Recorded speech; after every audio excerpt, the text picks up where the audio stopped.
أعوذ بالله أعوذ بالله من الشيطان الرجيم بسم الله الرحمن الرحيم الحمد لله رب العالمين والصلاة والسلام على سيدنا محمد وعلى آله وصحبه أجمعين والسلام عليكم ورحمة الله وبركاته. Frères et sœurs, salam alaikum wa rahmatullahi wa barakatuh. J'espère que vous allez tous et toutes bien en cette fin d'après-midi de ce jour de lundi 18 décembre de l'année 2017. Il est précisément 16h58. Alors j'aimerais revenir sur ce sujet qui malheureusement, et une fois encore, fait polémique. Il fait polémique seulement et uniquement parce que c'est un sujet qui dérange. Parce que c'est un sujet qui dérange pas, Dieu merci, l'ensemble des musulmans à travers la planète, mais qui dérange une grande partie, malheureusement, de musulmans et de musulmanes qui considèrent, pour des raisons qui sont les leurs, que le prophète Mohammed n'était pas comme ça. Que le prophète Mohammed ne pouvait pas agir comme ça. Que le prophète Mohammed n'est, selon leur compréhension de la religion, ou plus précisément selon leur passion, puisqu'il s'agit de toute évidence de passion, il rejette un certain nombre de textes, dont entre autres celui du fait qui est rapporté par entre autres le Sahih de Muslim, dans lequel on apprend que le prophète Mohammed a frappé Aïcha sur la poitrine. Et donc, ce texte, comme tant d'autres, leur cause problème. Ce texte ne colle pas avec leur vision qu'ils ont du prophète et plus généralement de l'islam, de ce qui est de la justice, de la morale, des principes. Et donc, ils vont jusqu'à rejeter le texte, quand ils le peuvent, quand c'est un hadith, rejeter le verset, quand ils le peuvent, non pas en disant que le verset est faux, mais en évoquant la question de l'interprétation, parce qu'ils ne peuvent évidemment pas rejeter un verset, donc ils vont parler d'interprétation, et quand il s'agit d'un hadith, d'un fait historique, dans la sira, dans le tarikh, ils vont le plus simplement du monde le rejeter, parce qu'ils peuvent le rejeter au nom du fait qu'il y a des faux. Et cela, sans aucune démarche, et je dirais même au détriment de tout élément théologique, de toute méthodologie. Rejeter un fait historique, rejeter des hadiths, et ma foi tout à fait, je dirais, naturel, normal. Avoir une lecture du Coran, avoir une lecture de tel et tel verset, en apportant son tafsir, et ma foi tout à fait normal. A contrario, ce qui est moins normal, ce qui est anormal, ce qui est étrange, je dirais même suspect, c'est que on établit, on entreprend ce genre de démarche que lorsque, et seulement lorsque c'est, des textes qui dérangent. C'est jamais lorsqu'il s'agit de textes autres. C'est toujours lorsque c'est des textes qui dérangent, qui nous dérangent, et que, au-delà de cela, on n'apporte aucune explication théologique. On n'explique pas pourquoi je rejette ce hadith. Voilà l'explication théologique, voilà la méthodologie. On n'explique pas pourquoi j'explique ce verset autrement que leur expliquer tel et tel shir, tel et tel docteur, tel et tel savant, parce que voilà. Il n'y a aucune explication théologique, dépourvue de toute explication méthodologie. Si ce n'est que de dire c'est faux parce que ceci, ou comme on peut l'entendre ici et là. Et ça, je trouve ça complètement à la fois malsain, malhonnête, pervers, hypocrite. Et surtout, c'est que, évidemment, on s'en rend compte, avec le temps, que cela va à l'encontre du but recherché. Comme l'affaire Ghazali, rahimahullah, lorsqu'il explique qu'on ne doit pas laisser les femmes sortir, alors que le prophète a laissé l'autorisation aux femmes de sortir. Ainsi, il a verrouillé la porte aux femmes de façon absolue, étant confronté ensuite au fait que la femme doit participer à la société. Par conséquent, il est face à une contradiction évidente.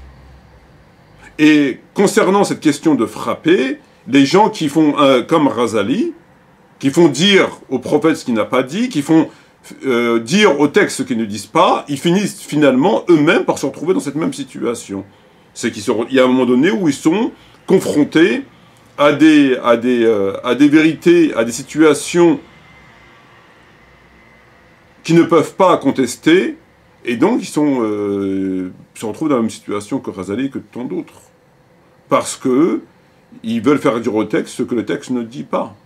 Et lorsqu'on fait dire à l'histoire ce que l'histoire ne dit pas, au Coran, au Hadith, etc., ben on finit tôt ou tard par être confronté à une vérité qu'on ne peut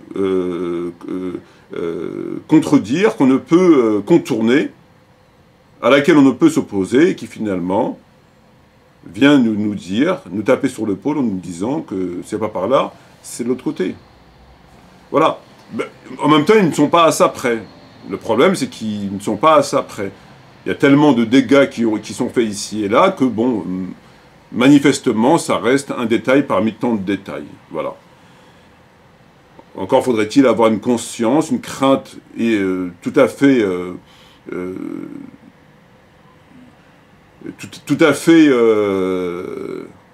je dirais, naturelle, tout à fait profonde d'Allah pour éviter d'en arriver à vouloir par tous les moyens tordre les textes et leur faire dire ce qu'ils ne disent pas. Et c'est ce qu'ils font.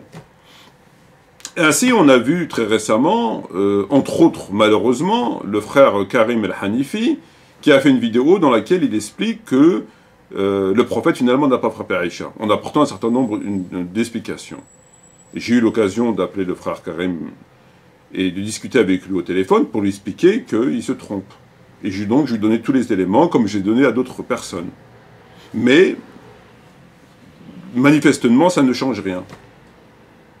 Manifestement, ça ne change rien. Les gens campent sur leur position, et c'est au détriment du fait qu'on donne des explications tout à fait pertinentes et irréfutables, comme je vais le refaire une fois de plus, ici, Inch'Allah. Parce que, là encore, manifestement, ben, ça ne colle pas à leur morale, ça ne colle pas à leur sens de la justice, ça ne colle pas à leur sens de la vision qu'ils ont de l'islam, comme l'ont fait avant eux, et de façon beaucoup plus médiocre et hypocrite, les prédicateurs du système, en jouant carrément sur le terme d'Araba, le verbe d'Araba. Parce qu'ils ont été au-delà du texte de Muslim, ils vont non seulement contester le texte de Sahih Muslim, mais ils vont au-delà, ils vont contester carrément le verset. Alors que pour d'autres personnes, ils ne peuvent pas évidemment contester le verset, parce qu'ils ont une certaine retenue, néanmoins ils vont essayer, là encore une fois, de jouer sur un certain nombre de choses qui viendra leur permettre de faire dire au verset ce qu'il ne dit pas. Donc ils ont une certaine retenue.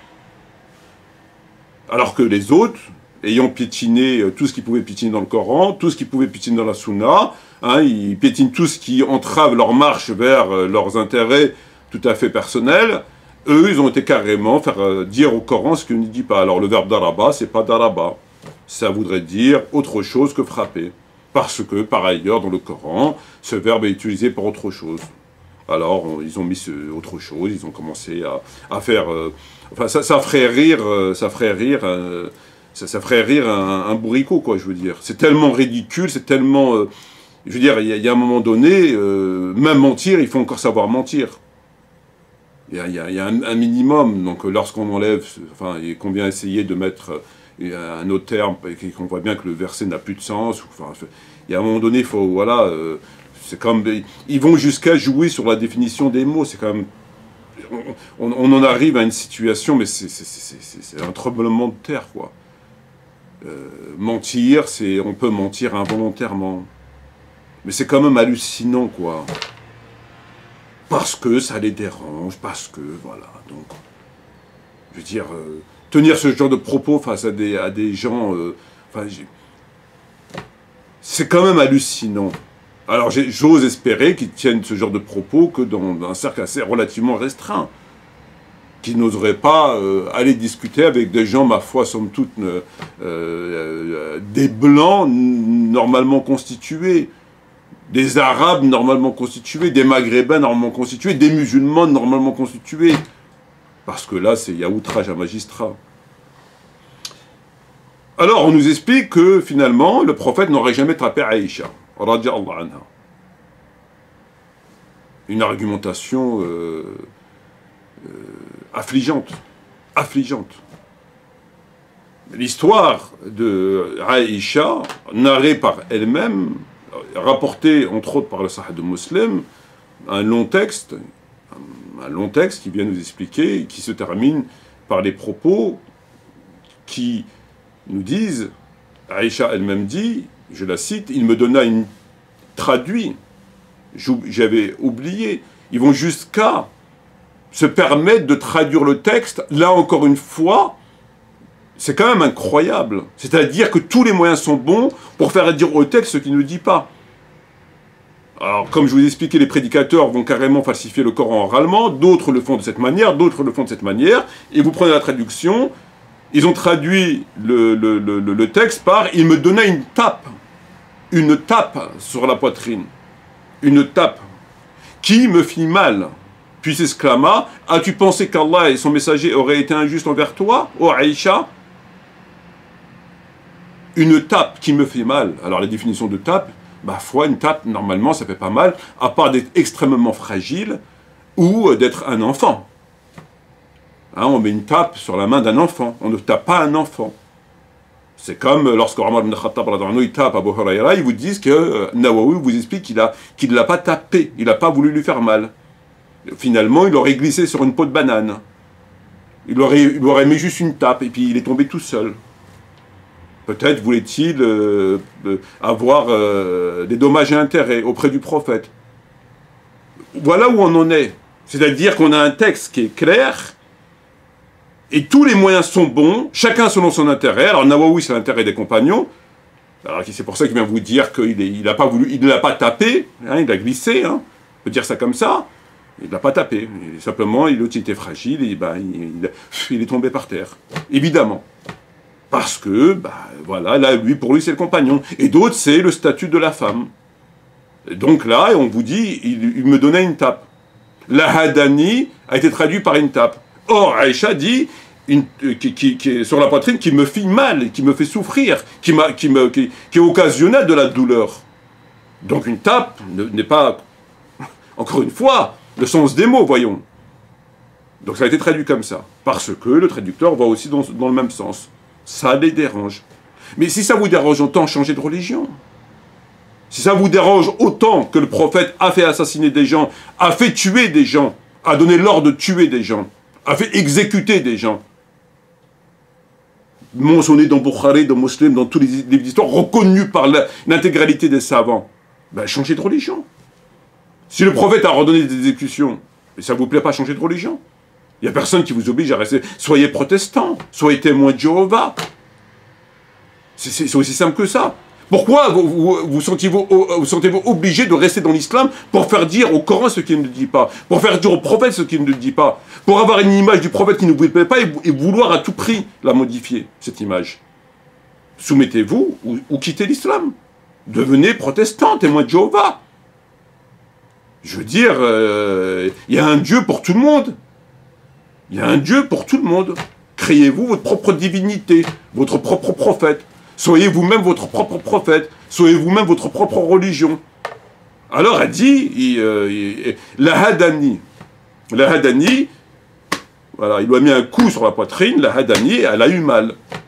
Est-ce que nous sommes là dans l'élément qui caractérise le coup? Évidemment que oui. Qu'est-ce que la définition d'un coup? La définition d'un coup, c'est pas forcément un coup de poing ou un coup de tête. La définition d'un coup, d'ailleurs, comme le dit le dictionnaire, encore une fois, ils vont à l'encontre des définitions des dictionnaires, c'est quand même incroyable. Frapper toucher, atteindre quelqu'un en le blessant, en le tuant, en lui faisant mal. Toucher, atteindre quelqu'un. Atteindre quelqu'un. Atteindre quelqu'un en lui faisant mal. Ça fait partie des définitions du mot frapper. C'est pas forcément un coup de poing. Arracher les yeux de quelqu'un, c'est frapper. C'est un acte de violence. Donc lorsque le prophète, elle dit « La haddani ala sadri », donc il l'a frappé, il l'a poussé fortement sur sa poitrine, à partir de quel moment on retient que c'est un coup, c'est une violence, à partir du moment où elle a engendré de la douleur. S'il lui avait fait que ça, on ne va pas dire qu'il l'a frappé, c'est une tapette. Évidemment. Mais dès lors qu'elle dit qu'elle a souffert, ça a engendré de la douleur, on est obligé de retenir qu'effectivement, il s'agit bien de frapper par le moyen de. C'est ça. Voilà, c'est la définition de frapper. C'est pas forcément un coup de poing. C'est pas forcément un coup de poing. Ou alors, il faut encore revoir là encore la définition des mots. Parce que mentir, c'est pas mentir. On peut mentir involontairement. Frapper, c'est pas frapper, etc., etc. Ils remettent tout en question. Ce sont des gens immondes, voyons, qui se permettent de tout remettre en question. Ils remettent le Coran, ils remettent les dictionnaires en question, ils remettent tout en question. Tout ça parce que le texte ne va pas dans leur sens. Alors, on va nous expliquer que le souci, c'est que on a un texte où Aïcha a dit « Le prophète n'a jamais frappé quelqu'un de sa main ». Effectivement. Alors pourquoi on prendrait ce texte où celui-là et pas l'autre? La première des choses, c'est que c'est un texte donc, où on retient, premier élément, on retient qu'effectivement qu'il l'a frappé. Pourquoi qu'il l'a frappé? Parce qu'il l'a atteint et ça a engendré de la douleur. À partir de là, l'élément qui caractérise la violence est établi. Peu importe comment il l'a fait. Qu'on le veuille ou pas, c'est comme ça.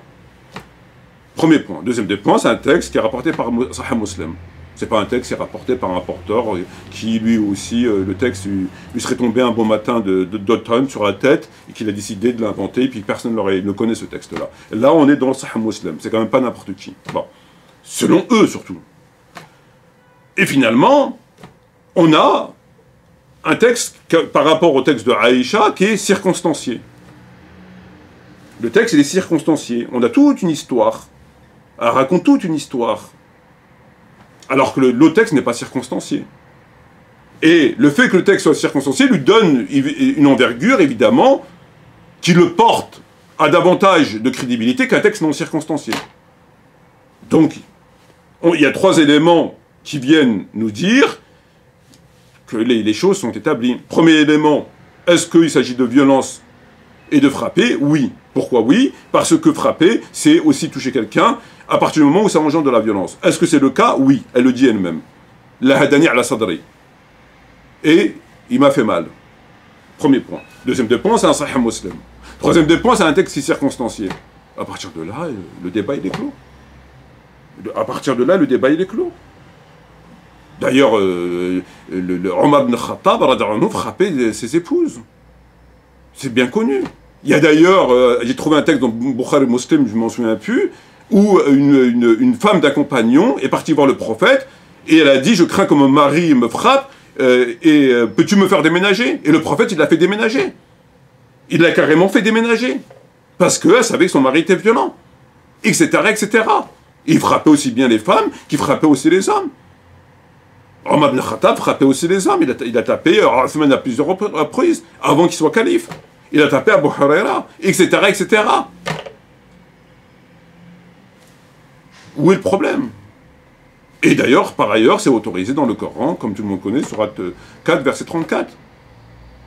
Donc comment peut-on venir aujourd'hui nous expliquer, avec des propos complètement fallacieux, complètement déconnectés du texte, de ce qui est mentionné dans le texte, nous expliquer que non, il n'a pas frappé. Il n'a pas frappé. Peut-être que faites mentir Aïcha, dites qu'elle a menti, qu'elle n'a jamais eu de douleur. Dites que le texte est faux. Sahih Muslim, ce texte est faux. On n'est plus à ça près. Il est faux, non pas parce que théologiquement, méthodologiquement, c'est prouvé, il est faux parce qu'il ne me plaît pas. Et puis le débat, il est clos. Au moins dans le qiyamah, vous aurez une raison devant Allah en disant, voilà, moi, c'est pas l'image que j'ai du prophète, je préfère le rejeter. Plutôt que venir enfumer tout le monde. Parce que ça va pas dans votre sens. À chaque fois qu'un texte, et d'ailleurs c'est dans le Coran, Allah il le dit dans le Coran, à chaque fois que ça va pas dans leur sens, ils rejettent. Le prophète a tapé Aïcha, oui. Il l'a frappé, comme le nar elle-même, la hadani ala sadri. Et il m'a fait mal. C'est frappé. C'est frappé. À partir du moment où tu touches quelqu'un par la main, par la tête, par le pied, par une batte de baseball, par ce que vous voulez, et que ça engendre de la douleur, on appelle ça frapper. C'est incontestable. C'est un texte tout à fait circonstancié. Bon, voilà, c'est comme ça.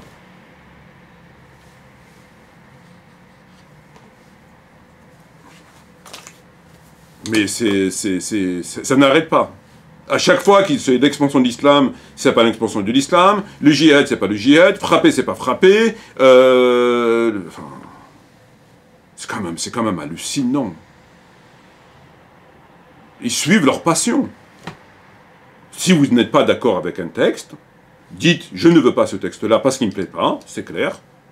Apportez des éléments théologiques de façon qu'on puisse au moins entendre, et non pas tout et n'importe quoi, ou alors changer de religion. Considérez que l'islam, que ce prophète, bah, il ne vous plaît pas ce prophète. Cherchez un prophète qui convienne à votre morale. Puis voilà. Un kafir, quand il considère que l'islam c'est une religion barbare, il n'est pas musulman. Yukfur, il ne veut pas être musulman. Il rejette. Donc c'est un kafir, il rejette. Il rejette les signes de Dieu. Il rejette les vérités. Ben vous, c'est pareil. Ça ne vous plaît pas, ben rejetez. Mais arrêtez d'essayer de convaincre les gens avec vos explications qui, de toute évidence, face à un débat, même avec Anne Frey, je veux dire, ça va être pénible. Ça va être pénible. À moins, ben, encore une fois, d'inventer des mots, d'inventer des histoires, et puis de l'enfumer comme ça en inventant tout et n'importe quoi, pour noyer le poisson. Chose que vous faites particulièrement bien. Bon. Oui, le prophète a frappé Aïcha.